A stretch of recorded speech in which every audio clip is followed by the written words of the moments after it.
এটির সাহায্যেই মূলত সকল বালি বা পাথর বের হয়ে আসবে।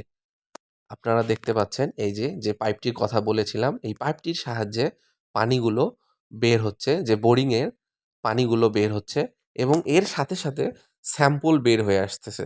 শুধু পানি না, পানির সাথে আপনার বালু, মাটি এবং যদি পাথরের লেয়ার থাকে পাথর সব বের হয়ে আসবে। এই চিজেল পাথরের লেয়ার পর্যন্ত কেটে ভিতরে প্রবেশ করতেছে। আপনারা দেখতে পাচ্তেছেন আমাদের বোরিং কাজ চলমান। মিস্ত্রি খুব দক্ষতার সহিত এবং সাবধানতার সহিত কাজটি করতেছেন। আমি আপনাদেরকে যদি দেখাই, আমাদের বোরিং শেষ হয়ে গেছে। আপনারা এখানে দেখতে পাচ্ছেন স্যাম্পল হিসেবে অনেকগুলো নুড়ি পাথর চলে এসেছে।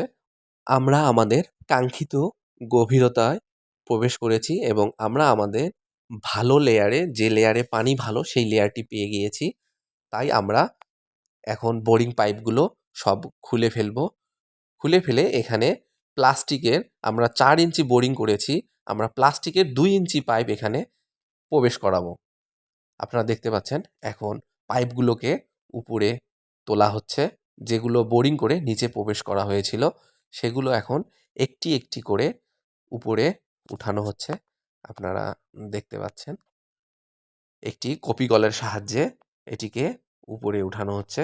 খুব সাবধানতার সহিত এই কাজটি করতে হয়। এই পাইপগুলো এবং এই মেশিনারিজগুলোর অনেক ওয়েট হয়ে থাকে। যেকোনো সময় যেকোনো ধরনের দুর্ঘটনা ঘটতে পারে। তাই সাবধানতার সহিত প্রত্যেকটি পদক্ষেপে কাজগুলো খুব সাবধানতা অবলম্বন করে করতে হয়। আপনারা দেখতে পাচ্ছেন জয়েন্টগুলো অনেক শক্তভাবে আটকে গিয়েছে, সেগুলোকে আমরা এখন খোলার চেষ্টা করতেছি। আমরা লোড দিয়ে চাকার সাহায্যে ঘুরিয়ে পাইপের জয়েন্টগুলো সব খুলে দিচ্ছি। এখানে প্রত্যেকটি কাজ মেশিনের সাহায্যে করা হচ্ছে। আপনারা দেখতে পাচ্ছেন পাইপগুলোকে আমরা খুলে সারিবদ্ধভাবে রাখতেছি। এইভাবে প্রত্যেকটি পাইপ খুলে রাখতে হবে। এরপর আমি আপনাদেরকে যে স্যাম্পল কালেক্ট করা হয়েছে ১০ ফিট পর পর, সেই স্যাম্পল টেবিলটাকে একটু দেখাই। আপনারা দেখতে পাচ্ছেন শুরুর দিকে ডান দিক থেকে শুরু করে ১০ ফিটের স্যাম্পল, ২০ ফিটের স্যাম্পল, এভাবে ১০টি করে ঘর আছে। অর্থাৎ এক সারিতে ১০০ ফিট পর্যন্ত স্যাম্পল আছে।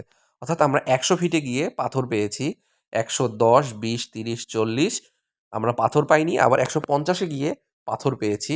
আবার ৫০, ৬০, ৭০ এভাবে হিসেব করে প্রতি ১০ ফিট পরপর আমরা স্যাম্পলগুলো কালেক্ট করেছি।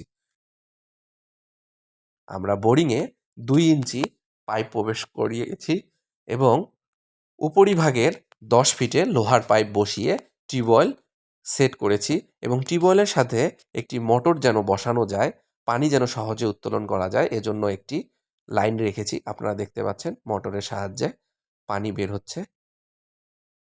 একদম ফ্রেশ ন্যাচারাল পানি।